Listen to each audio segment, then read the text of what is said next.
So hello everyone. तो भाई आज का जो मेरा वीडियो है ना, बेसिकली ये वीडियो पूरा बेस्ड है, ठीक है, मैथ्स पे। ठीक है ना। अब मैथ्स पे मैं क्यों कह रहा हूँ, क्योंकि कई बच्चों का मैसेज आ रहा है, ठीक है, 10 मार्च को, ठीक है, मैथ्स का पेपर है, ठीक है, और बच्चे ये नहीं समझ पा रहे हैं, कुछ बच्चे, मैं सारे बच्चों को नहीं कहूँगा, कि भाई उन्होंने अभी तक कुछ भी नहीं पढ़ा है। ठीक, उन्होंने कुछ भी नहीं पढ़ा है और उनका पेपर है 10 मार्च को, क्लास 10th की बात कर रहे हैं, और सबसे बड़ी बात 10 मार्च को पेपर भी है। ठीक है, तो अब भाई जो कुछ नहीं पढ़ा है, ठीक है, या फिर जिसको मैथ से डर लगता है, ये वीडियो या फिर ये कह लो ये सीरीज 9 मार्च तक चलेगी उन्हीं के लिए। ठीक है ना, जिनको मैथ्स में कुछ नहीं आता है, ठीक है ना, या फिर जिन्होंने मैथ्स में कुछ भी नहीं किया अभी तक, कुछ भी नहीं पढ़ा, या फिर सब कुछ भूल चुके हैं, या फिर जिनका मैथ्स बहुत वीक है, ठीक है, उनके लिए ये स्पेशल सीरीज़ है। ठीक है ना। तो ये पूरे सीरीज़ में मैं बहुत बड़ा वीडियो नहीं बनाऊंगा, सिर्फ टू द पॉइंट, यानी कि देखो मैथ्स क्या है कि भाई बेसिक चीज़ें आपकी क्लियर होनी चाहिए। बेसिक क्लियर चीज़ों में क्या क्या है भाई, एडिशन, ठीक है, सब्सट्रैक्शन, मल्टीप्लिकेशन, डिवीज़न।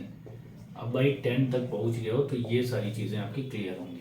तो अगर आपकी बेसिक चीज़ें क्लियर हैं तो मैं क्लास 10th का भी बेस आपका तैयार कर दूंगा, इतना खासकर उन बच्चों के लिए कि जो बच्चों को कुछ नहीं आता वो कुछ करके आ जाएंगे। मतलब ये कि जो बच्चे 33 पाने वाले हैं वो 43 तक पहुंच जाएंगे, और जो 43 पाने वाले हैं वो 53 तक पहुंच जाएंगे, और जो 53 पाने वाले हैं वो 70 तक पहुंच जाएंगे। ठीक है ना। और जो 70 पाने वाले हैं उनके लिए नहीं है ये, ठीक है ना, वो आराम से अभी भी पढ़ लेंगे तो 80 तक पहुंच जाएंगे। ठीक है ना। तो यानी एवरेज और बिलो एवरेज वाले बच्चों के लिए ये वीडियो मैं बना रहा हूँ। ठीक है, इसमें मैं क्या क्या कवर करूँगा, एकदम बेसिक कॉन्सेप्ट। ठीक है, बेसिक कॉन्सेप्ट का मतलब ये हो गया कि जो चीज़ें मिस होती हैं एग्ज़ाम में, और इम्पॉर्टेंट क्वेश्चन, ठीक है, जैसे कोई भी टॉपिक है, रियल नंबर हो गया, पॉलिनोमियल हो गया, एवरेज हो गया, ट्रिग्नोमेट्री हो गया, ठीक है ना, तो ये सारी चीज़ें जो है उसमें जो बेसिक जहाँ मिसिंग होता है, ठीक है ना, वो चीज़ पे मैं हिट करूँगा, और आप कुछ ना कुछ अच्छा करके आएंगे और एक बेटर रिजल्ट देंगे। और सबसे बड़ी बात, मेरा वीडियो 25 मिनट से ज़्यादा का नहीं होगा, और आपको डेली इसको देखना पड़ेगा। ठीक है ना, डेली एक बार चला लीजिए जब भी आपको टाइम मिले। ठीक है, तो मैथ्स में सबसे इम्पोर्टेंट क्या है, प्रैक्टिस। ठीक है ना, प्रैक्टिस जितना ज़्यादा होगा उतना अच्छा है। ठीक है ना।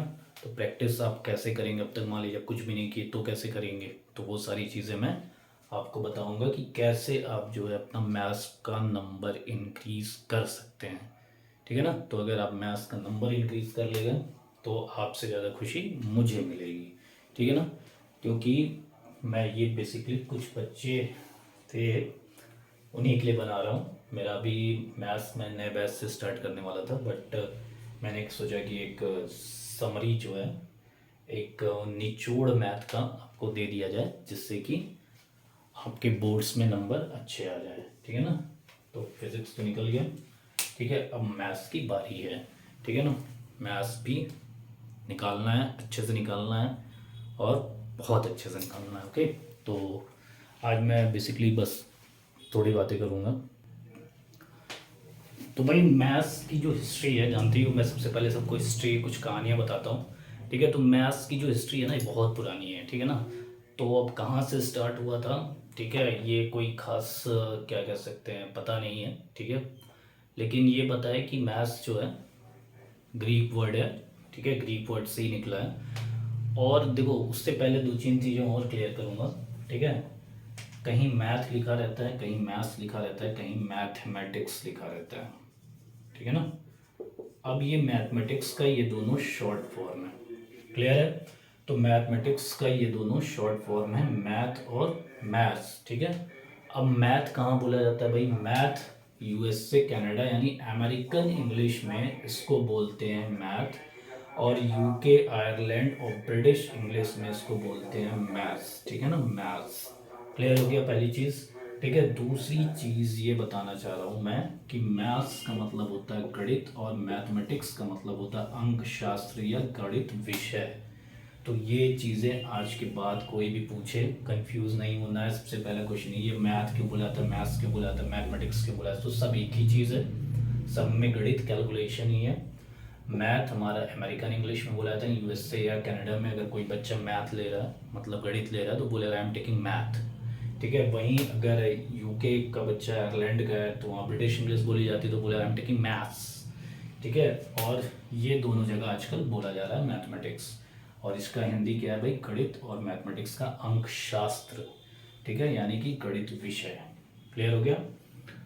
तो इसमें आज के बाद कोई भी कंफ्यूजन नहीं होनी चाहिए। क्लियर है। अब आते हैं हम लोग नेक्स्ट। ओके। तो भाई मैथमेटिक्स क्या है, एक ग्रीक वर्ड मैथमा से निकला है जिसका मतलब होता है कि कुछ पढ़ना या फिर कुछ समझना। ठीक है, लर्न, ठीक है ना, याद रखना, नॉलेज। ठीक है ना, तो इन सारी चीज़ों से रिलेट करते हैं हम लोग किससे, मैथमेटिक्स से। तो मैथमेटिक्स क्या है भाई, एक ग्रीक वर्ड मैथमा, ठीक है, से निकला हुआ है जिसका मतलब होता है समथिंग लर्न, नॉलेज। ठीक है ना। अब इसको डिफाइन कैसे करेंगे, तो भाई मैथमेटिक्स यानी कि गणित उन विद्याओं का समूह है, ठीक है, जिसमें हम क्या करते हैं भाई, जोड़ते हैं, घटाते हैं, ठीक है, या फिर अज्ञात से ज्ञात की ओर जाते हैं। ठीक है। तो यानी कि अगर हम कोई कैलकुलेशन कर रहे हैं तो हमको नहीं पता है उसका रिजल्ट क्या होगा, तो हम गणनाओं के द्वारा अज्ञात means I don't know what will come to ज्ञात, मतलब आई नो द आंसर। और वो भी नहीं सही है कि भाई वो आंसर हमारा सही है कि नहीं है, ये भी हम बता नहीं सकते हैं। ठीक है। क्यों नहीं बता सकते हैं भाई, क्योंकि हम बस गणनाएं करते हैं। ठीक है, अब गणनाएं आ रही हैं तो ठीक है, जो आ रही है वो लिखेंगे। ठीक है, ऐसा डेफिनेशन में बोला गया। ठीक है। उसके बाद आपका अगर सिलेबस देखा जाए तो पहले हमारा क्या है भाई, रियल नंबर है। ठीक है ना। ठीक। तो गणित की कई शाखाएं भी होती हैं, कई ब्रांच भी हैं। ठीक है, अर्थमेटिक, ठीक है, अंक गणित, ठीक है, ठीक, बीज गणित, अलजेब्रा। ठीक है, ब्रांचेज हैं। ठीक है, ये सारे ब्रांचेज हैं किसके, मैथ्स के। ठीक है, अलजेब्रा, ठीक है, ट्रिग्नोमेट्री, ट्रिग्नोमेट्री, ठीक है ना। उसके बाद फिर आपका आ गया और भी कई ब्रांचेज हैं। ठीक है ना, स्टैटिस्टिक्स, ठीक है ना, ग्राफ्स। ठीक है, तो मैं लिख नहीं रहा हूँ, ये सारे ब्रांचेस हैं। ठीक, बेसिकली मैं कॉन्सेप्ट दे रहा हूँ मैथ का। अच्छा, एक बड़ा ही अच्छा जो है 20th ऑफ सेंचुरी में, ठीक है, अच्छा आर्यभट्ट का तो नाम सभी लोगों ने सुना होगा। ठीक है ना, इसके बारे में हम आगे चर्चा करेंगे। उससे पहले एक 20th सेंचुरी में एक बहुत बड़े, अच्छा एक चीज़ और देखो, साइंस, ठीक है, साइंस में सब हो गया, फिजिक्स, केमिस्ट्री, बायो। तो साइंस के बारे में जो अध्ययन करते हैं, ठीक है, जो पढ़ते हैं, उनको बोलते हैं साइंटिस्ट, वैज्ञानिक। ठीक है ना, वैज्ञानिक या साइंटिस्ट। ठीक है ना। लेकिन मैथ के बारे में जो स्टडी करते हैं उनको बोलते हैं मैथमेटिशियन। ठीक है ना, गणितज्ञ। ठीक है ना, गणितज्ञ देख लेना। ठीक है, तो गणितज्ञ यानी मैथमेटिशियन, यानी मैथ्स के बारे में जो अध्ययन करता है, रिसर्च करता है, उसको बोलते हैं मैथमेटिशियन। और जो साइंस में रिसर्च करता है, ठीक है, उसको बोलते हैं साइंटिस्ट। तो एक चीज़ क्लियर हो गई। तो 20th सेंचुरी में एक ब्रिटिश मैथमेटिशियन थे, बर्टिल रसेल, रसेल मैं लिख रहा हूँ, ठीक है, बर्टिल रसेल। इन्होंने ये कहा कि गणित को एक ऐसे विषय के रूप में परिभाषित किया जा सकता है जिसमें हम ये नहीं जानते कि हम क्या कर रहे हैं। मैंने अभी बताया, यानी कि इन्होंने गणित को जो डिफाइन किया, इन्होंने ये कहा ना, what you doing you don't know, आप क्या कर रहे हैं आपको नहीं पता। खासकर थ्योरम जो 9th में आप पढ़े होंगे तो उसमें ऐसा लग रहा होगा कि यार हम क्या कर रहे हैं, लेकिन थ्योरम में क्या है भाई, हमको रिजल्ट पता रहता था। ठीक है, क्या कर रहे हैं हमें ये पता नहीं, जो हम कह रहे हैं वो भी सत्य है या नहीं। जो मैंने अभी थोड़ी देर पहले बताया वही हमारे रसेल साइंटिस्ट थे 20th सेंचुरी में बताया कि भाई मैथमेटिक्स में हम क्या कर रहे हैं ये हमें पता नहीं है। ठीक है ना, और क्या रिजल्ट आएगा ये भी पता नहीं है। तो ये सारी चीज़ें हो गई भाई मैथमेटिक्स का इंट्रोडक्शन, ठीक है ना। अब हम लोग आते हैं अपने टॉपिक पे। जो हमारा टॉपिक है यानी क्लास 10th का जो पहला चैप्टर है रियल नंबर, ठीक है ना। तो मैं रियल नंबर स्टार्ट करने जा रहा हूँ। ओके,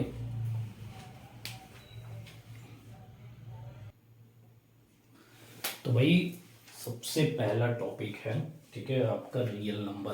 क्लास 10th का सबसे पहला टॉपिक रियल नंबर, ठीक है ना, यानी कि वास्तविक संख्याएं, ठीक है। यानी कि भैया रियल नंबर का मतलब ये हो गया कि जो भी चीज़, जो भी नंबर हमको दिखाई दे रहा है, जो भी नंबर हम लिख सकते हैं, वो सारे क्या है भाई, रियल नंबर हैं, ठीक है ना। तो वास्तविक संख्याएं इसको हिंदी में बोलते हैं, ठीक है। ये दो तरह की होती हैं, ठीक है। पहला रेशनल नंबर, ठीक है ना,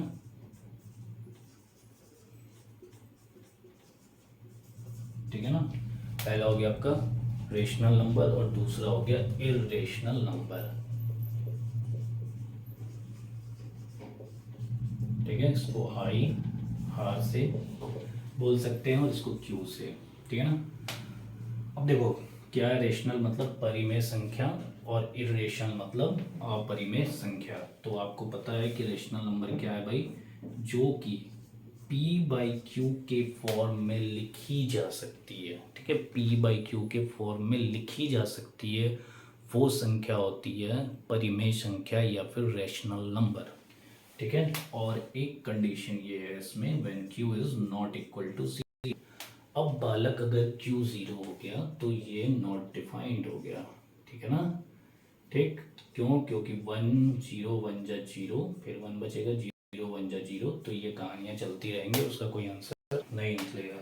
तो ये सारी क्या हो गई भाई, रैशनल नंबर, ठीक है। अब इसमें कौन कौन सा आता है, ठीक है, ये सारा आपने 9 में पढ़ चुका है, ठीक है। मैं बस एक जनरल बेसिक कॉन्सेप्ट दे रहा हूँ, ठीक है। तो रेशनल नंबर के बाद आ गया आपका नेचुरल नंबर, ठीक है, नेचुरल नंबर्स। देखो नेचुरल नंबर्स को समझने के लिए थोड़ा सा कॉन्सेप्ट समझो। जैसे मान लेते हैं ये 3 मार्कर है, तो जब भी हम गिनती अपनी स्टार्ट करेंगे तो हम कहेंगे 1 मार्कर, 2 मार्कर, 3 मार्कर। हम कभी भी गिनती 0 से नहीं स्टार्ट करेंगे, यानी कि जब भी हम गिनना शुरू करेंगे तो 1 से गिनना शुरू करेंगे। हम कहेंगे, मान लेते हैं कोई फील्ड है जिसमें भैंसें घूम रही हैं, ठीक है, और मैं बोलूँ कि काउंट करो, तो आप कहाँ से काउंट करेंगे, 1 से, ठीक है। तो नेचुरल नंबर 1 2 3, ठीक है, जहाँ तक हम गिन सकते हैं, ठीक। इसका डेफिनेशन ऑल काउंटिंग नंबर्स, ठीक है। और उसके बाद आता है होल नंबर। होल का मतलब भाई जो कंप्लीट कर दे, ठीक है ना। होल नंबर क्या हो जाएगा, इसमें 0 भी आ जाएगा, 1 2 3 4, ठीक है ना। ऐसे डॉट डॉट डॉट करके जहाँ तक आप लिख सकते हैं, ठीक। उसके बाद आता है इंटीजर्स, ठीक है ना, इंटीजर्स, ठीक। इंटीजर्स क्या है भाई, तो इंटीजर्स सब है, नेगेटिव पॉजिटिव नंबर सारे, ठीक है। -3 -2 -1, ठीक है, 0 1 2 3, ठीक है। तो ये सारे क्या हो गए, इंटीजर्स। क्लियर हो गया, ये सारी चीज़ें आप लोग पढ़ चुके हैं, ठीक है ना। उसके बाद आता है आप लोग का रेशनल नंबर में फ्रैक्शनल नंबर, फ्रैक्शनल नंबर्स, ठीक है ना। फ्रैक्शनल नंबर्स जैसे 3/4, 4/3, 2/3, ठीक है ना। तो ऐसे ये सारे हो गए भाई फ्रैक्शनल नंबर्स, ठीक है ना। तो क्लियर हो रहा है ना, रेशनल नंबर रियल नंबर्स इसमें 2 पार्ट में डिवाइड है, ठीक है ना, रेशनल नंबर और इरेशनल नंबर, ठीक है। Rational number p by Q के फॉर्म में लिखा जा सकता है, इसमें क्या है भाई, नेचुरल नंबर्स, ये कैसे p बाई क्यू 1/1 भी लिख सकते हैं, 2/1 भी लिख सकते हैं, ठीक है ना। तो ऐसे इसको लिखा जा सकता है, whole numbers, integers, fractional numbers. उसके बाद आता है टर्मिनेटिंग, ठीक है, ठीक,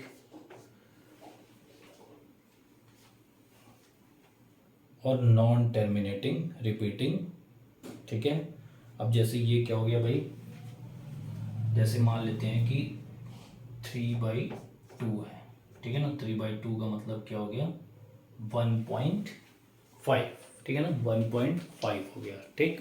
तो ये भाई 3/2 क्या हो गया अपना, ठीक है। तो इसकी वैल्यू मान लेते हैं, इसकी आ गई 1.5, ठीक है। तो ये टर्मिनेटिंग डेसिमल है, मतलब इसका अंत है, ठीक है। ऐसे ही मान लेते हैं कि आपका कोई नंबर है, मतलब यही समझिए जो कट जाए, मतलब जो डेसिमल के बाद टर्मिनेट हो जाए डेसिमल नंबर्स, ठीक है ना। तो ये भी रियल नंबर्स में आते हैं, ठीक है। और एक होता है नॉन टर्मिनेटिंग, जैसे कभी कभी आप देखते होंगे 1.3 पे बार, मतलब वो बार बार क्या हो भाई, रिपीट करें, ठीक है। नॉन टर्मिनेटिंग रिपीटेड नंबर, ठीक है, या फिर रिपीटिंग कर रहे हैं, ये बार बार रिपीट कर रहे हैं डेसिमल के बाद, जैसे कि आपका 10/9, ठीक है। तो 3 3 से 9, 3.333 आएगा, तो 3.3 पे बार, ठीक है। तो ये सारे हो गए भाई आपके कौन से, रैशनल नंबर्स, ठीक है ना। तो ये आपको नहीं भूलना चाहिए, ठीक है, ये बेसिक था। अब इर्रेशनल नंबर्स क्या होते हैं भाई, जो p/q के फॉर्म में नहीं लिखे जा सकते हैं, ठीक है ना। अब ये कौन कौन से होते हैं जो p/q के फॉर्म में नहीं लिखे जा सकते हैं, ठीक है। तो यहाँ से हम कह सकते हैं कि इर्रेशनल नंबर कौन कौन से हैं, that can not be written, ठीक है। ये किसके फॉर्म, p/q के फॉर्म में नहीं लिखे जा सकते हैं, ठीक है ना। तो अब ये कौन कौन से नंबर होते हैं, तो भाई ये होंगे कौन कौन से, मतलब नॉन टर्मिनेटिंग नॉन रिपीटिंग, ठीक है ना। ये रिपीट भी नहीं करेंगे, ठीक है, और टर्मिनेट भी नहीं करेंगे। अब ये कौन से नंबर हो गए भाई, अच्छा नंबर जो है ना, एक रियल नंबर होते हैं, ठीक है। अभी फिलहाल अभी के लिए रियल नंबर, वास्तविक नंबर, ये जब हम लोग 11th में पढ़ेंगे, ठीक है, आप सभी लोग जाएंगे और आप मैथ लेंगे, तो फिर एक आएगा कॉम्प्लेक्स नंबर, इमेजिनरी नंबर, ठीक है ना, वो हम लोग आगे पढ़ेंगे। अभी फिलहाल के लिए रियल नंबर ही होते हैं। तो कौन कौन से, नॉट रिपीटिंग, नॉट टर्मिनेटिंग, ठीक है ना। यानी कि भैया ये भी नहीं है, ये भी नहीं है, तो यानी कि कैसे हैं, जैसे मान लेते हैं कोई नंबर है 3.010010001 ऐसे करके आ रहा है, मतलब देख रहे हो, ये 0 के बाद 1 आ गया, फिर 0 0 2 बार आ गया, फिर 1 आ गया, तो ये ना तो टर्मिनेटिंग है ना ही रिपीटिंग है, ठीक है ना। अब जैसे सबसे बढ़िया एग्जांपल पाई है, यानी 22/7 की वैल्यू भी किसमें, इर्रेशनल नंबर में आएगी, पाई, ठीक है ना। तो ये पाई भी आपका इसी में आ गया, क्लियर हो गया, ठीक है ना।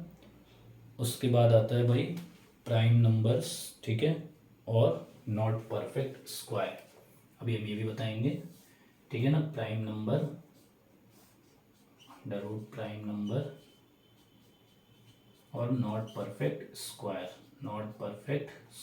NPS।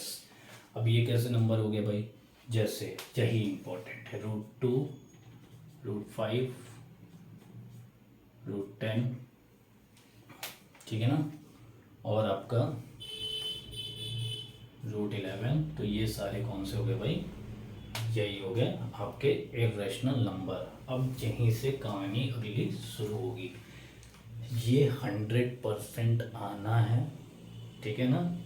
√2 को प्रूफ कीजिए कि ये इर्रेशनल नंबर है, ठीक है, ठीक है। √5 को प्रूफ कीजिए कि ये इर्रेशनल नंबर है, ठीक है। तो ये आपके पेपर में आना ही आना है, ठीक है ना। तो नेक्स्ट में हम लोग ये सारी चीज़ें स्टार्ट करेंगे। अभी बस मैं एक जनरल एक इन्फॉर्मेशन दिया हूँ, ठीक है। बेसिकली मुझे ये नहीं बताना था, अभी मुझे यही बताना था, और ये आप लोगों ने पढ़ लिया, ठीक है ना। तो कहानी यहीं से शुरू होगी, ठीक, नेक्स्ट क्लास से, और आप लग जाइए, ठीक है। क्वेश्चंस मैं बहुत ही सिलेक्टेड और बहुत ही कम कराऊंगा, और जो कुछ नहीं पढ़े हैं बस उसी क्वेश्चन को बेस मान के आप पेपर देने चाहिएगा, ठीक है ना। वही आपका बेसिक कॉन्सेप्ट क्लियर करेगा। Okay, thank you.